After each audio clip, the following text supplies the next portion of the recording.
Je nous souhaite une bonne conférence de presse avec l'espoir que tout ce que nous aurons dit vont éclairer du Congo, Rarek en cycle Asbel.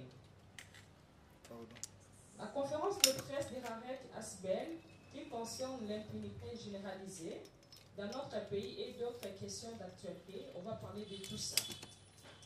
Cette conférence de presse sera animée par les professeurs Polikanga Moulaï Lumbala, Jimani Angala, fondateur du Rarek Asbel, président du comité national pour une assemblée constituante, avocat au barreau de Kinshasa Gombe. Professeur, vous avez la parole. Merci beaucoup, madame. Notre entretien de ce jour. Nous avons choisi de nous adresser à notre peuple à travers vous, parce que c'est vous qui êtes la courroie de transmission entre ceux qui ont quelque chose à partager avec notre peuple. Je présume que vous êtes tous familiers, parce qu'il y a des villages qui me sont très familiers ici et qui connaissent la mission statutaire de RAREC. Mais je vois qu'il y a aussi des nouvelles figures, en particulier Télé 50, sur une chaîne importante dans notre pays, mais sur laquelle nous n'avons pas encore eu le privilège de paraître. Mais avant d'aller plus au-delà, plus en avant avec notre presse, notre entretien de ce jour, je m'en voudrais de ne pas évoquer le drame qui s'est passé dans notre pays il y a à peine 3 jours. Dans la nuit du lundi, du dimanche au lundi, 129 compatriotes ont été abattus. Il s'agit de compatriotes qui étaient emprisonnés à la prison centrale de Makala. Et le vice-ministre de la Justice avait signalé seulement 2 morts. Mais le ministre de l'Intérieur a précisé qu'il y a eu 129 morts par balle et par étouffement, a-t-il dit, pour d'autres, et plusieurs blessés. Et ça, c'est un drame, puisque l'article 16 de notre Constitution proclame que la vie est sacrée, la vie de toute personne humaine, quelle que soit la situation, le crime qu'il a commis. Personne ne peut être exécuté sommairement. La tentative d'évasion d'une prison est une infraction qui n'est pas punissable par la peine de mort. Et donc, exécuter froidement des compatriotes qui ont tenté de s'évader ne peut être justifié en aucune manière. Nous savons tous que ce n'est pas la première fois que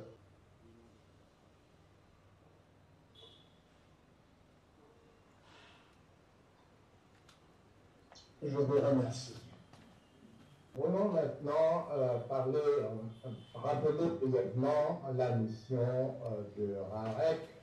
Vous savez, en tant que nous avons été fondés le 7 mars 2015 avec pour mission de conscientiser notre peuple sur le fait que nous sommes nous-mêmes.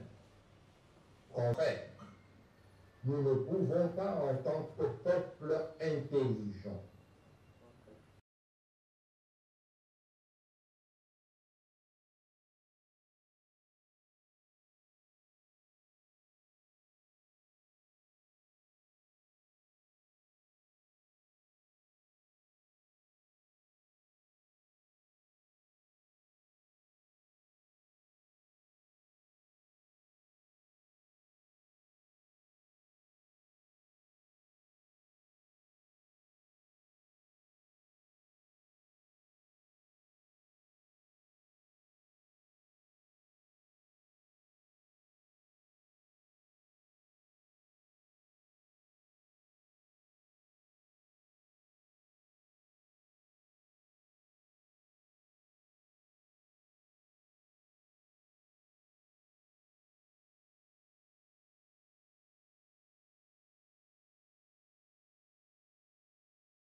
croire que nous sommes sous-colonisés ou néo-colonisés, alors que partout ailleurs dans le monde, ceux qui nous dirigent, il y a une contradiction fondamentale. Et il est étonnant que les intellectuels congolais que nous sommes continuons de répéter jour après jour que la situation de notre pays est séquelée à cause des Occidentaux. Et donc, au cours de cette conférence de presse, nous allons répondre à vos questions en tant que journalistes sur cette problématique. Nous constatons aussi, et le point le plus central aujourd'hui que j'ai voulu évoquer, celui de l'impunité. L'impunité est généralisée dans notre pays. Ce n'est pas moi qui le dis, c'est le président de la République lui-même qui ne cesse de le dire. C'est le ministre de la Justice actuel qui a dit non, ce pays, dans notre pays, la justice ne fonctionne pas du tout. Et donc, moi, lui, le ministre, a pris sur lui d'assumer sa responsabilité de manière exemplaire. Le ministre Mutamba a pris un communiqué qui, en date du 5 août, invitant toute personne qui a des griefs à faire contre la justice de notre pays. Parce que dans l'exercice de...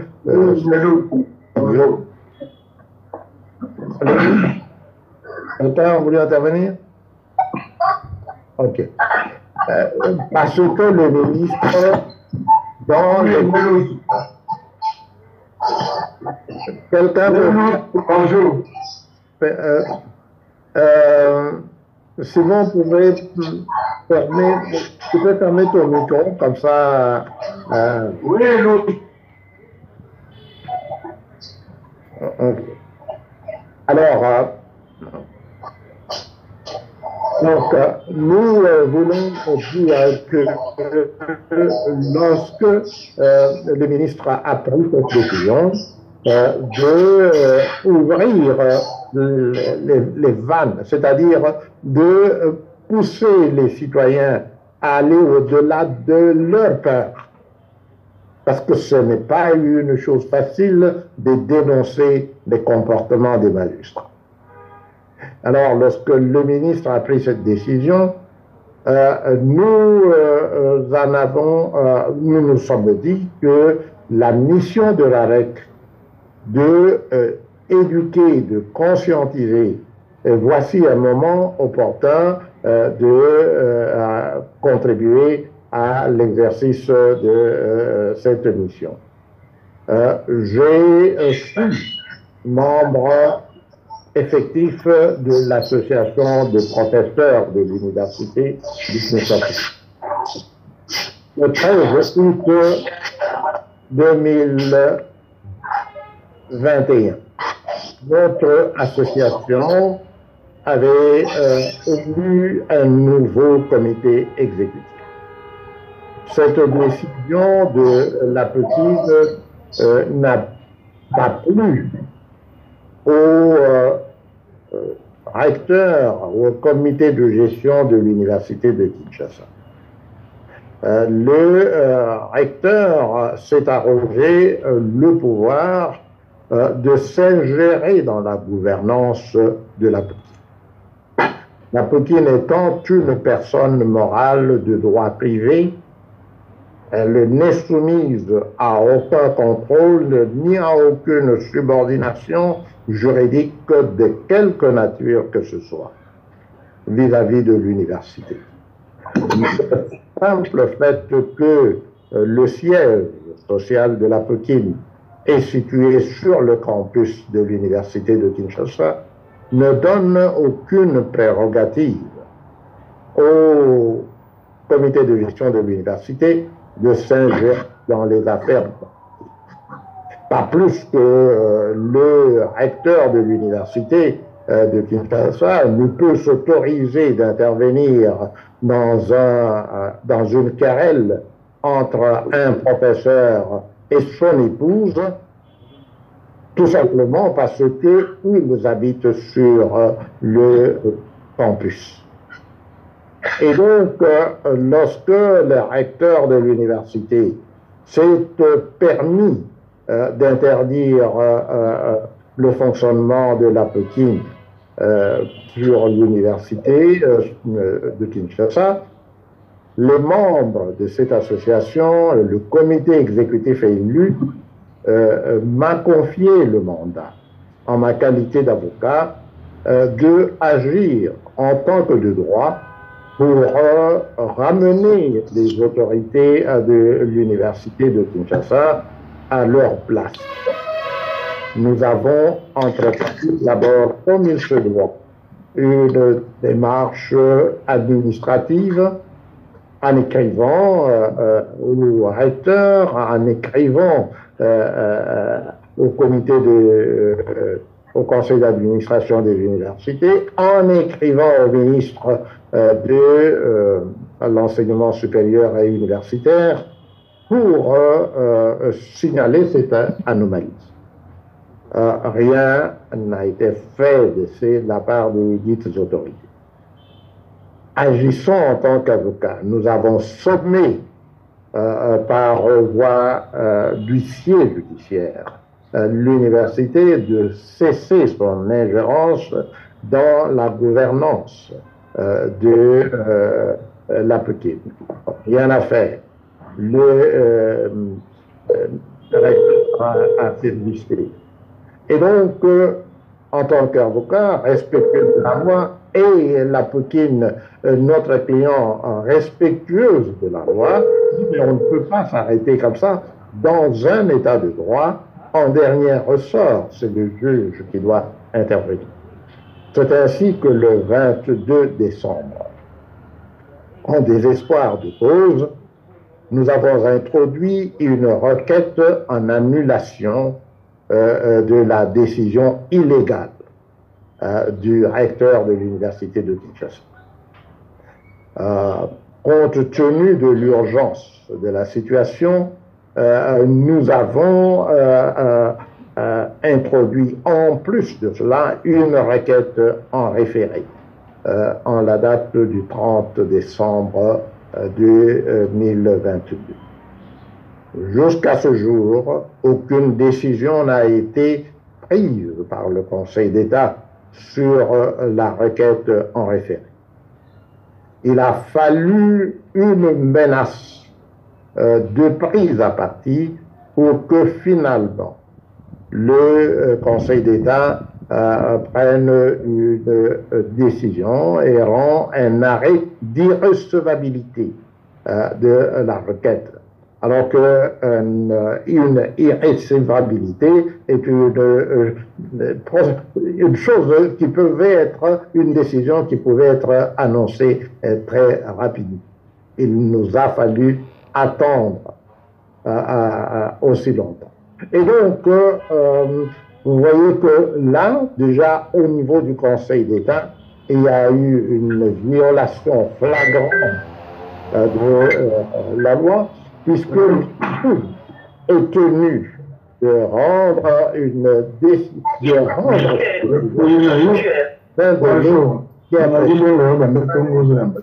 et ces délais ne sont pas extensibles. Éteignez vos micros, s'il vous plaît. Simon, éteins ton micro. Et donc, au niveau du Conseil d'État, la plus haute juridiction administrative, il y a eu une violation totale de la règle en ce qui concerne les délais dans lesquels la justice doit être rendue. Il y a d'ailleurs un proverbe que tous les avocats et tous les praticiens du droit connaissent, qu'une décision retardée est équivalente à un déni de justice.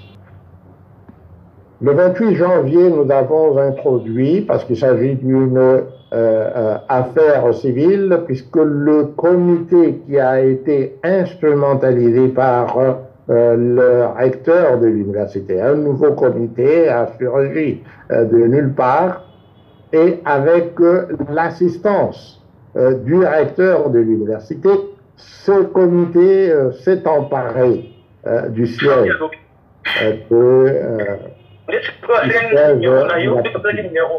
et puisque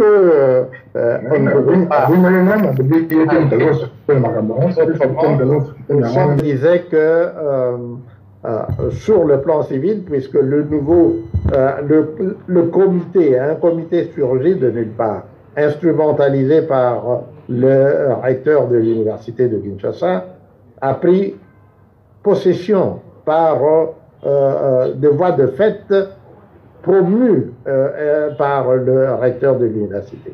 C'est comme ça que nous sommes allés devant le juge civil le 28 janvier 2022 pour demander d'agir en urgence.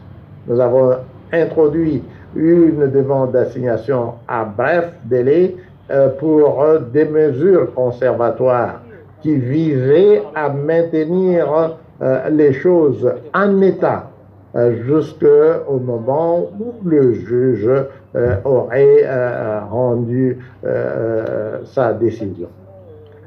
Rien à faire. Même là-bas, la justice a été manipulée et jusqu'à ce jour, depuis le 28 janvier 2022 jusqu'aujourd'hui, nous sommes en septembre 2024, aucune décision n'a été prise. Voilà pourquoi nous sommes allés au nom de la Poutine, et puisque le droit donne à toute personne intéressée le pouvoir de saisir le juge pour élever des comportements répréhensibles des juges dans sa mission de dire le droit, voilà, nous avons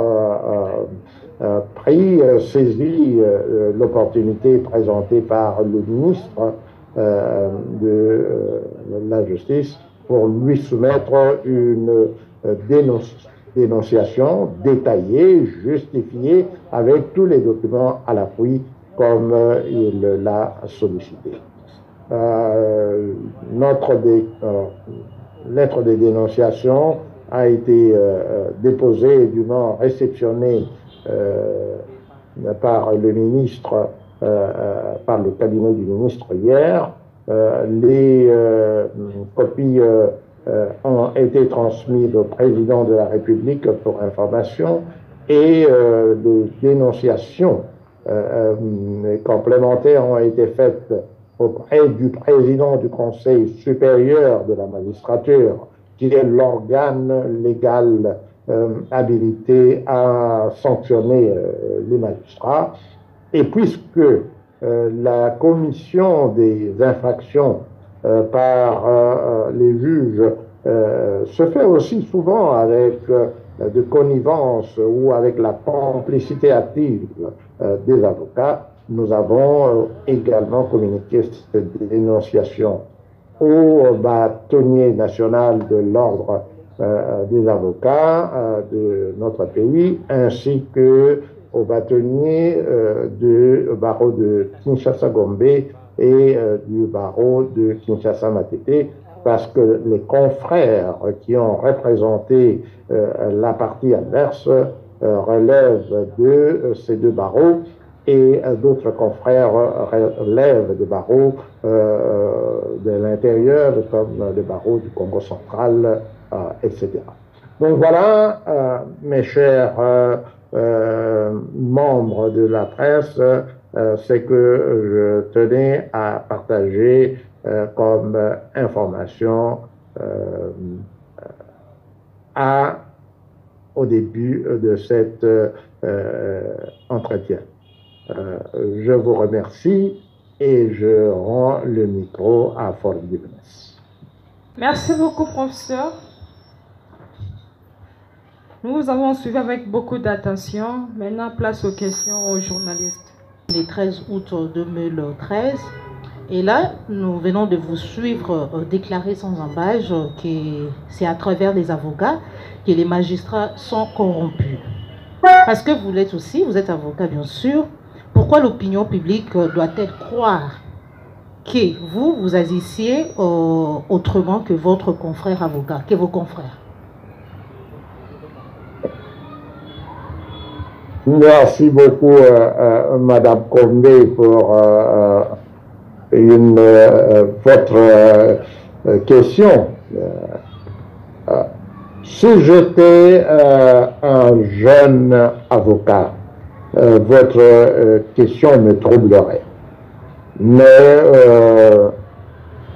mon âge n'est un secret pour personne. Je suis dans la profession juridique depuis un demi-siècle maintenant. Et j'ai été admis au barreau de Kinshasa il y a 47 ans. Le tableau de l'ordre des avocats de Kinshasa mentionne qu'il n'y a que 13 autres avocats qui sont plus vieux que moi dans la profession. Cela veut dire que la différence entre moi et mes confrères est claire. Je ne suis pas rentré dans la profession d'avocat pour gagner de l'argent. Et donc, par rapport aux autres avocats, c'est déjà un avantage. Le deuxième avantage, évidemment, c'est que dans le cas précis qui nous concerne, je suis moi-même membre de la Poutine. Et donc, j'ai un intérêt actif à défendre les intérêts de l'association à laquelle j'appartiens. Et donc, voilà les éléments qui doivent permettre à l'opinion publique de comprendre que j'agis dans cette affaire avec beaucoup plus d'indépendance que tout autre avocat, dois-je dire, puisque ceux qui ont dit que les avocats dans notre pays agissent en complicité avec les magistrats, ce sont les magistrats eux-mêmes. Ils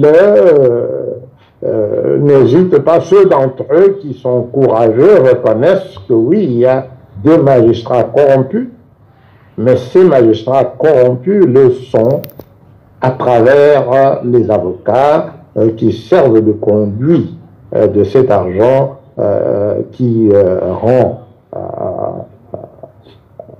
les magistrats de notre pays si corrompus. Donc voilà, je pense que votre question a été une question délicate, mais j'ai essayé, je crois, y avoir répondu honnêtement et de mon mieux. Merci. Merci beaucoup, professeur Monsieur Chevalier, pour la deuxième question. Professeur, j'ai religieusement suivi votre présentation. J'ai une question.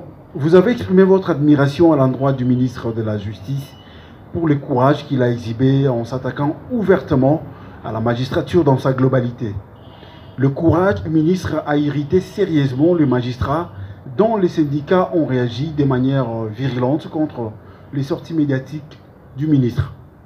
Le premier président et le procureur général de la Cour de cassation ont visiblement tenté de recadrer le ministre, comme on l'a vu à la sortie de l'entretien que le ministre leur avait accordé. Qu'en dites-vous? Okay. Encore une question difficile, mais à laquelle je vais répondre. Le courage du ministre est un courage exceptionnel. Je pense que nous nous en rendons tous compte. Hier ou avant-hier, j'ai appris que le bureau du ministre a été, comment est-ce que je dirais, violé, pour ne pas utiliser un autre terme, parce que des intrus s'y sont rendus et que un poison aurait été éparpillé partout dans son ministère ou dans son bureau. J'ai lu à travers les réseaux sociaux que des membres de son ministère ou de son cabinet sont contaminés par le poison. Le ministre se trouve en ce moment à l'intérieur du pays. On a essayé d'établir, c'est lui-même qui le dit, de corrélation entre les tentatives d'évasion à la prison centrale, l'effraction qui a été commise dans ses bureaux et le poison qu'on aurait laissé là. Tout ça amène à nous poser des questions. Moi, je suis juriste et donc l'esprit d'un juriste fonctionne et dit, mais comment est-ce que pour neutraliser le ministre, on sait parfaitement qu'il n'est pas à Kinshasa et on va aller par effraction dans son bureau et on ne trouve pas mieux à faire que d'y mettre le poison. Ça devrait nous faire réfléchir. Qui peut faire ça? C'est dans un endroit aussi sécurisé et tout qui devrait être sécurisé, comme le ministère de la Justice. On peut y entrer comme ça et faire ce qu'on nous dit qu'il a été fait. Ça doit pousser toute personne à se poser la question. Est-ce que ça rappelle un peu ce qui s'est passé avec la tentative de coup d'État où on va faire un coup d'État au Palais de la Nation? Alors, il y a des comportements qui paraissent surprenants dans notre pays, pour ne pas dire bizarres. Et donc, moi, je suis plein d'admiration pour le courage du ministre Et parce que ce courage du ministre n'est pas égalé par les répondants, les justiciables que nous sommes. Je ne sais pas, on verra combien de justiciables ont répondu à l'appel du ministre concernant la dénonciation des comportements mafieux, comme le ministre l'a appelé lui-même, dans le fonctionnement de la justice. Et donc, nous devons, nous, en tant que citoyens, reconnaître le mérite là où il est, et j'applaudis, moi, personnellement, notre ministre de la Justice. C'est un jeune ministre, comme chacun le reconnaît, qui a exhibé un courage qu'aucun autre ministre de la Justice n'a exhibé jusqu'à présent dans notre pays. Je pense que j'ai répondu. Je ne sais pas si ma réponse vous a satisfait. Oui, merci beaucoup, professeur. Moi aussi, j'aimerais poser une question.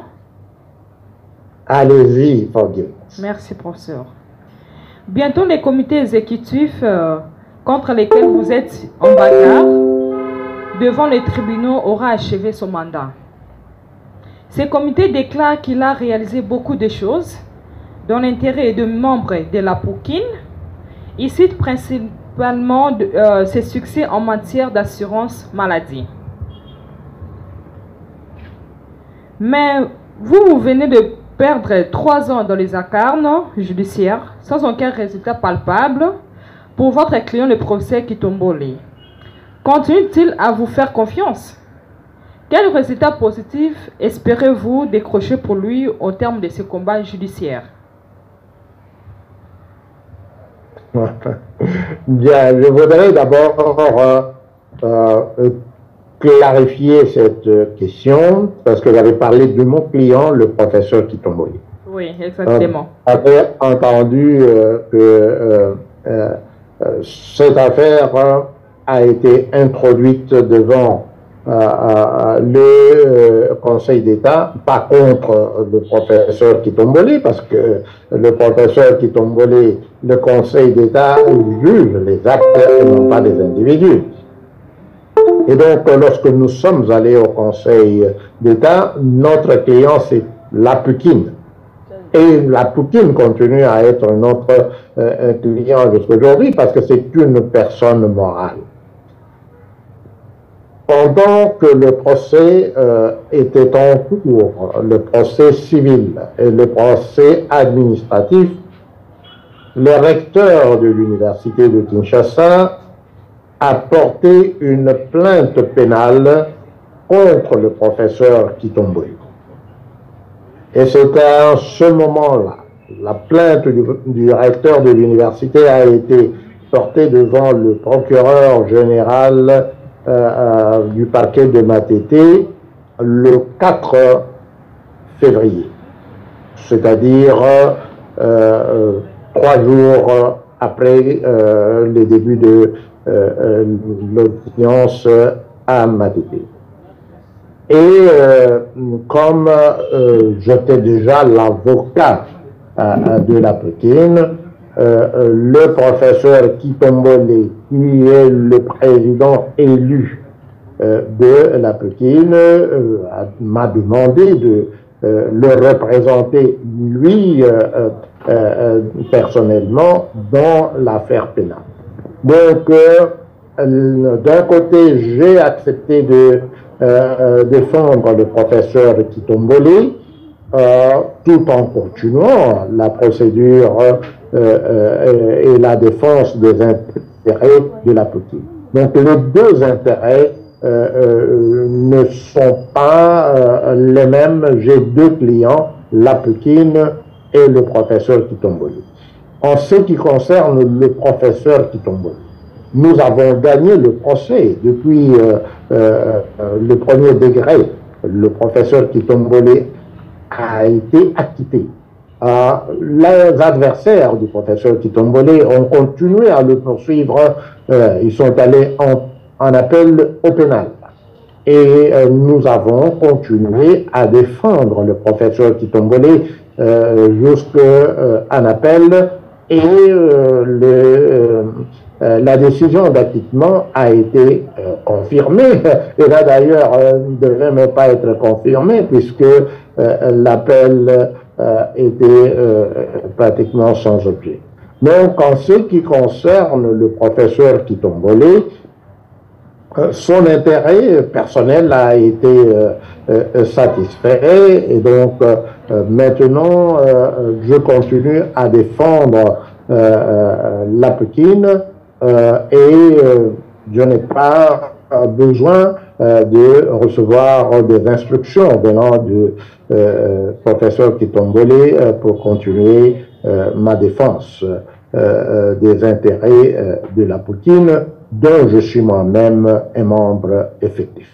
Je pense que j'ai répondu à votre question, mais si la réponse ne vous satisfait pas, je pourrai toujours la compléter à votre guise. D'accord, professeur, merci beaucoup. C'est Madame Grace qui va vous poser maintenant la 4e question. Merci. Professeur, parlons un peu de l'actualité. Le pays continue d'aller mal. Malgré le pourparler de Luanda, aucune ici ne pointe vraiment à l'horizon en ce qui concerne la guerre de l'Est. On parle aussi de plus en plus d'un nouveau dialogue national sous l'égide de l'Église catholique comme un instrument pour rétablir la paix et la cohésion nationale dans notre pays. On dirait que c'est pour consolider cette nouvelle initiative de dialogue national que le pays de la SANCO a reçu vendredi dernier à Lubumbashi une délégation de l'opposition conduite par messieurs Seth Kikouni.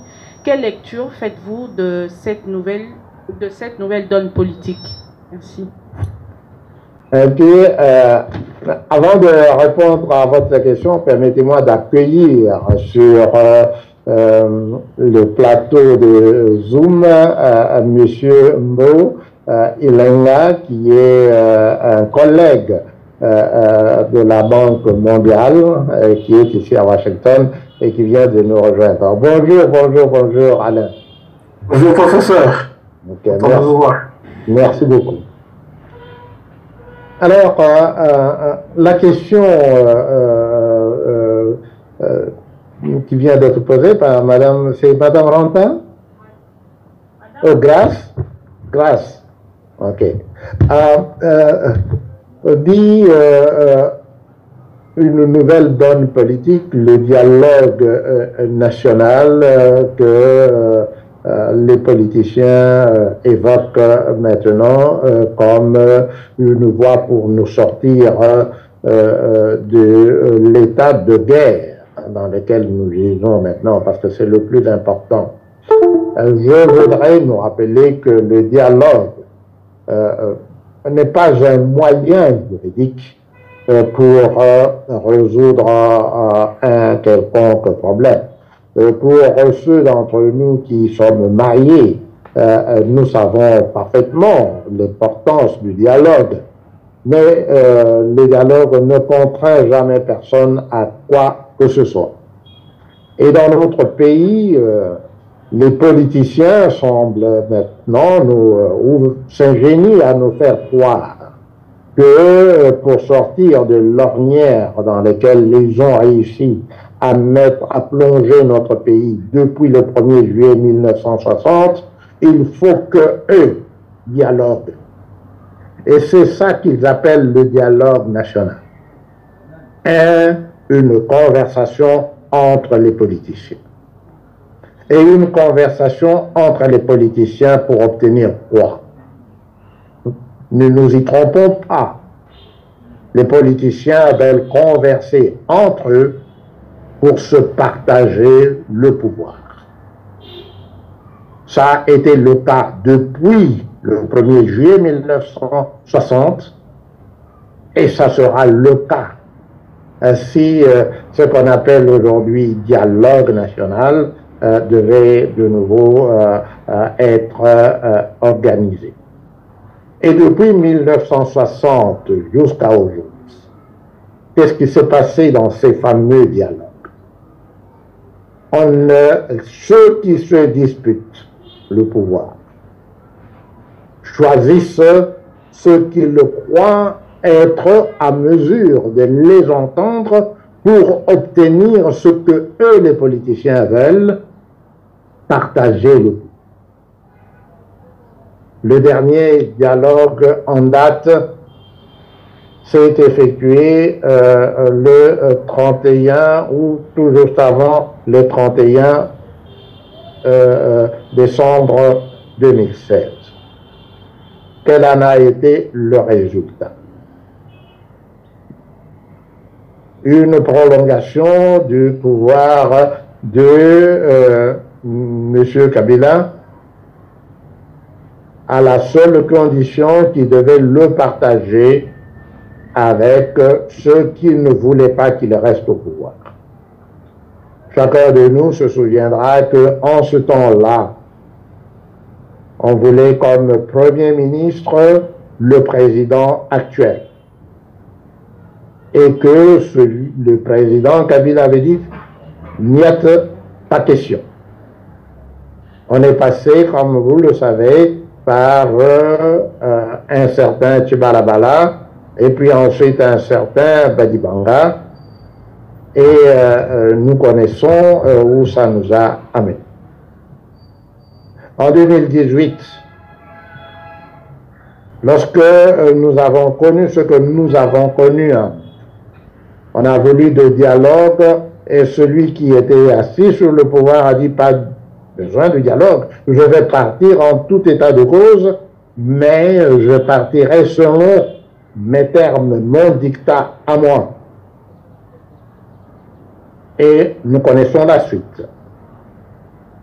Maintenant, il y a eu ce qu'il y a eu, des élections dites démocratiques. Celui qui les a gagnées dit qu'il les a gagnées avec 73% de 40%. Parce que nous savons que plus de 57% de notre population n'avait pas participé aux élections. Donc lorsqu'on parle d'un pourcentage de la moitié, donc ce n'est pas le pourcentage du pourcentage. Et donc, qu'est-ce que le dialogue national signifie? C'est-à-dire pas un dialogue du peuple, mais un dialogue des politiciens entre eux. Et alors, tout le monde nous prend pour des demeurés. Parce que comment est-ce que les politiciens qui se parlent entre eux, on appelle ça dialogue national.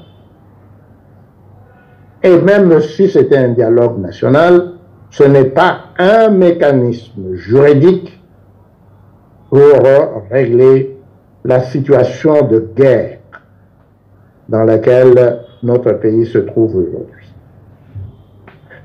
Et lorsqu'on a entendu M. Kikuni à la sortie de son entretien avec le président, Monseigneur Mouteba, président de la CENCO, M. Kikuni s'est déclaré être le nouveau chef de l'opposition. Et il a déclaré très clairement nous ne reconnaissons pas le pouvoir de M. Tshisekedi, nous ne allons pas du tout nous asseoir avec lui pour reconnaître son autorité de quelque manière que ce soit. Lorsque M. Fayoulou est rentré à Kinshasa, avant de rentrer à Kinshasa, il a ameuté le monde en disant je rentre, je veux moi amener la cohésion nationale. Venez m'accueillir massivement à l'aéroport et marcher avec moi jusqu'à la place Sainte-Thérèse et là je vais vous dire comment je vais moi, Fayoulou, rétablir la cohésion nationale dans notre pays. Il a expliqué très clairement que pour lui, il n'est pas question de répondre à la main tendue de M. Tshisekedi. Alors, est-ce que nous sommes vraiment, est-ce que nous faisons le véritable bon usage de notre intelligence? Et ceux qui croient disent oui, mais dans notre pays, c'est comme ça que les politiciens procèdent. C'est sans doute le président qui veut de ce dialogue. Il a dit dans sa conférence ou dans son interview au micro de Christian Lussakweno, et donc maintenant les autres. Les jeux sont déjà joués, tout ça, c'est comme ça que les politiciens congolais opèrent. Donc, ce dialogue national aura lieu. Alors, si nous en sommes réduits à laisser les politiciens nous manipuler, évidemment, il y aura moi j'appelle ça subterfuge. Parce que ce que nous devons réaliser maintenant, c'est que c'est nous, le peuple. L'article 5 de la Constitution stipule très clairement que la souveraineté nationale appartient au peuple. L'article 5 dit que le peuple exerce le pouvoir directement par la voie du référendum. Et donc, notre peuple doit comprendre qu'en ce moment, à cause de tout ce qui s'est passé dans notre pays depuis 1960, nous ne pouvons plus nous contenter d'être un peuple à la solde des politiciens. Voilà pourquoi je répondrai à la question, je résumerai ma réponse à la question de Madame Grasse en disant dialogue national, c'est c'est continuer à nous infantiliser pour penser que serait une solution, parce que nous devons savoir clairement que ceux qui se battent pour arracher le pouvoir, M. Nanga, pour ne pas le nommer, parce que celui qui a pris la tête de la rébellion du M23, ils ne seront pas invités à ce dialogue. Et donc, comment est-ce que vous pensez? C'est un dialogue entre Fayulu, Tikuni, Tshisekedi et Kagame. Et c'est ça ce qu'on appelle, ce que nous devons accepter comme étant un dialogue national. Indépendamment de cela, dialogue national ne signifie pas n'est pas un mécanisme juridique pour redresser un pays qui est en ruine comme le nôtre. Voilà. Merci beaucoup, professeur. Madame Gisèle peut poser la 5e question.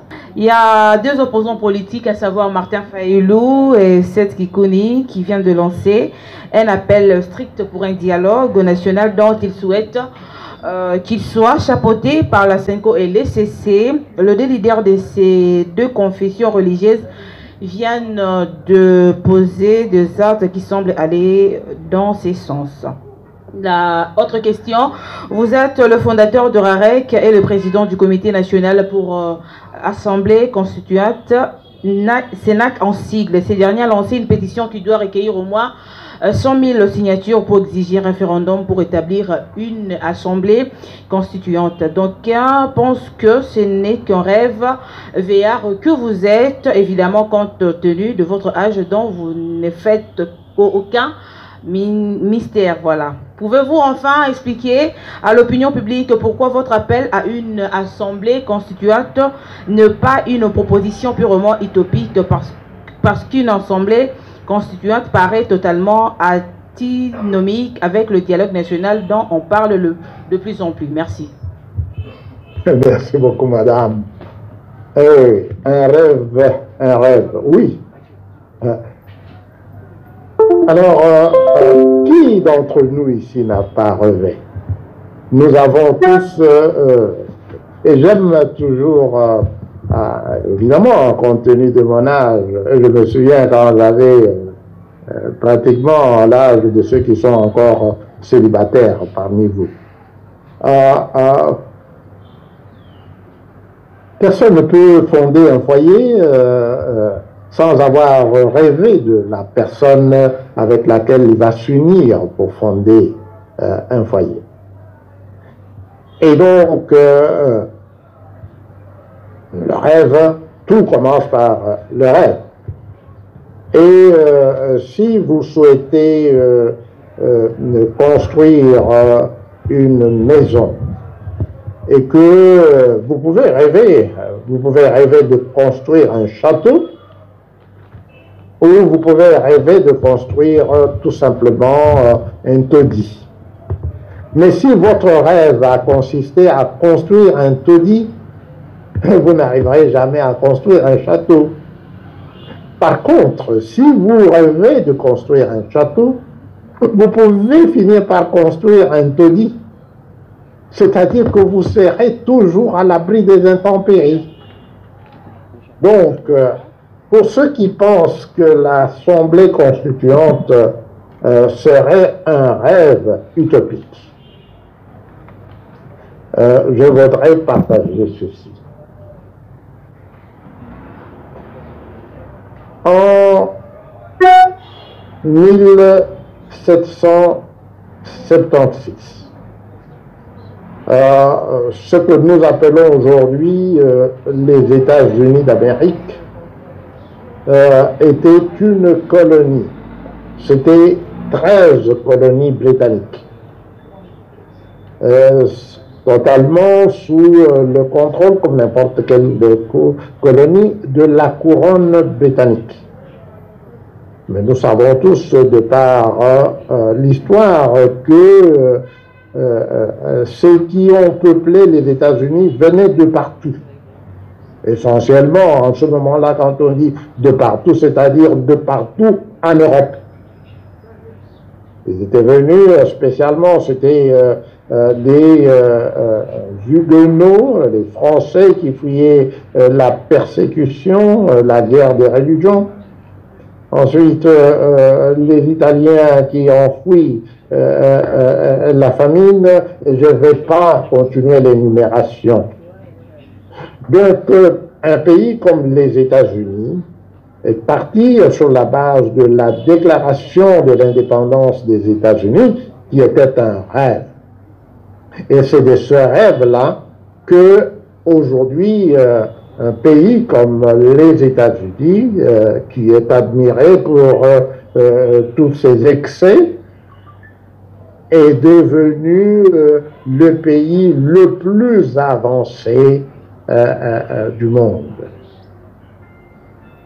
Et ici, puisque j'ai ma famille, c'est-à-dire ma femme, mes enfants et moi-même avons eu le privilège de vivre aux États-Unis depuis plus de 43 ans maintenant. Et donc, nous sommes des témoins de ce qu'un rêve peut engendrer. Et voilà pourquoi ma première réponse, que l'Assemblée constituante n'est pas un rêve. La deuxième réponse, c'est que, en fait, quand on ne comprend pas le sens de ce qu'est une Assemblée constituante, on a parlé dans la question précédente de dialogue national. Mais l'Assemblée constituante, c'est le dialogue le plus formel. Parce que dans la proposition que nous avons faite, ce ne sera pas une assemblée de politiciens, mais ce sera une assemblée dans laquelle chaque groupe, catégorie socio-professionnelle de notre pays enverra un délégué, un seul. Et d'après notre conception, nous avons identifié, nous sommes déjà 26 provinces, 145 territoires, 103 villes, et y ajouter les catégories professionnelles qui nous représentent tous, comme les médecins, les avocats, les magistrats, les policiers, les militaires, les femmes, les représentations des femmes, et y compris les élèves de 18 ans qui ont terminé en juillet dernier. Et donc, quand nous avons fait la sommation de toutes ces personnes, ça sera 549 pays venus de partout. 549 délégués, excusez-moi. 549 délégués venus de partout, y compris de 20 pays dans lesquels il y a une grande concentration de nos compatriotes. À commencer par les 9 pays qui avoisinent le nôtre, et auxquels on ajoute les 5 pays que la CENI avait retenus pour la dernière élection, et auxquels nous ajoutons l'Italie, l'Allemagne et quel autre pays, et 2 autres pays africains, notamment le Kenya et le Cameroun. Mais vous voyez que cette construction de l'esprit n'est pas une construction utopique, mais c'est une véritable manière de promouvoir la renaissance de notre pays. Parce que l'Assemblée constituante comprendra, y compris nos compatriotes des territoires qui sont actuellement occupés. Et donc c'est nous, en tant que peuple, qui prenons conscience de nous-mêmes. Conversation que nous venons d'avoir, et je suis il n'appartient pas aux politiciens.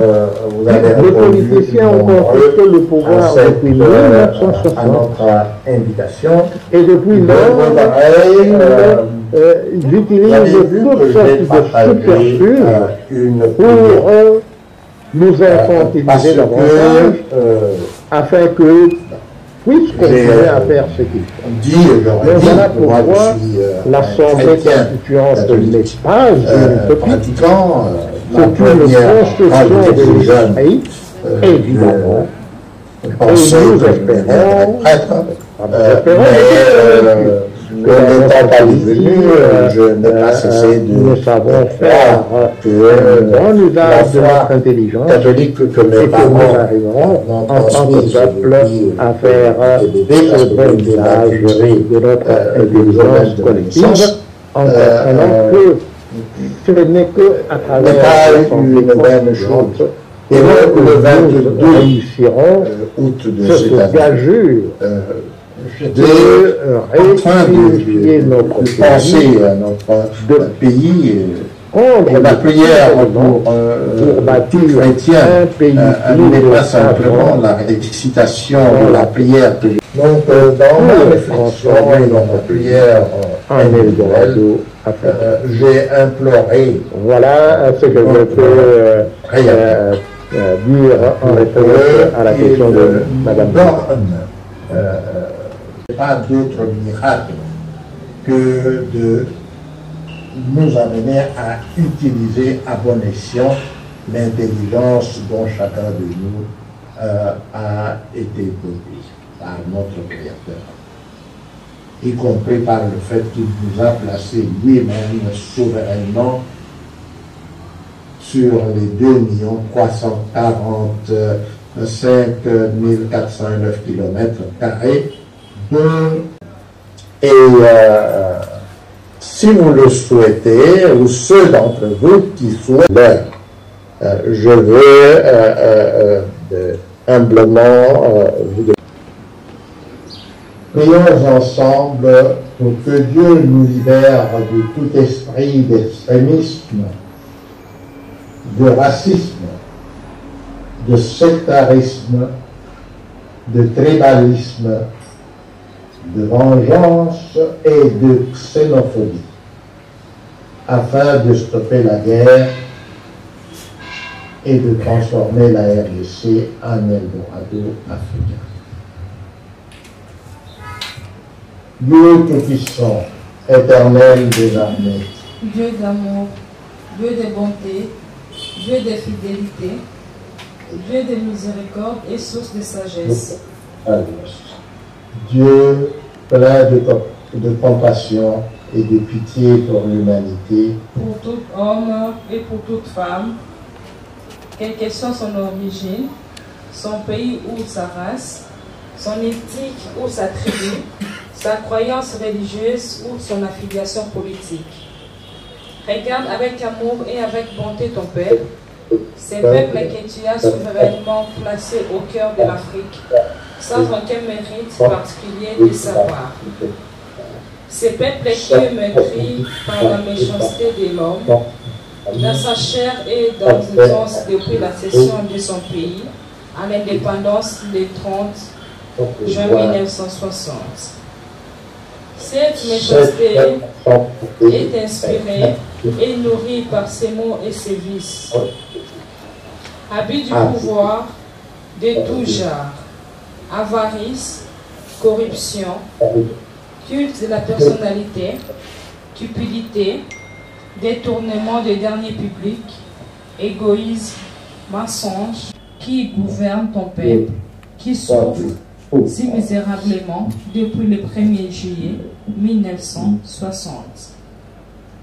Ô Dieu, d'amour et de bonté, selon ton plan merveilleux que tu as défini souverainement depuis le commencement des temps pour cette région florissante, placée par toi au cœur de l'Afrique. Libère ton peuple qui vit dans cette région de la peur qui les tétanise et qui l'empêche de s'élever, afin d'assumer lui-même son destin souverainement et avec sagesse, prévoyance et détermination. Donne ainsi à ton peuple le courage dont il a besoin en ce jour pour s'exprimer et pour faire entendre clairement sa voix, qu'il clame que l'heure a sonné et que le moment est venu, pour arrêter la guerre et pour réconcilier tous les fils et toutes les filles de notre pays, afin de transformer la RDC en Eldorado africain. Nous t'avons ainsi prié, ô Père Tout-Puissant, Dieu d'amour, Dieu de bonté, Dieu de miséricorde et Dieu qui est plein de pitié pour sa création et que nous sommes. Amen. Amen.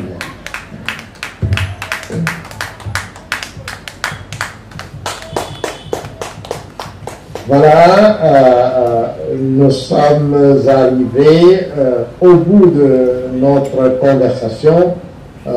J'espère que nous enterrons la lettre que nous avons transmise au ministre, la dénonciation que nous avons transmise au ministre de la Justice pour que vous en fassiez ample dissémination, de même que le résumé écrit de nos échanges. Je vous remercie. Merci, professeur. Et merci, Madame Fordier, pour votre belle animation de cet échange avec la presse. Le plaisir est à moi, professeur. Merci.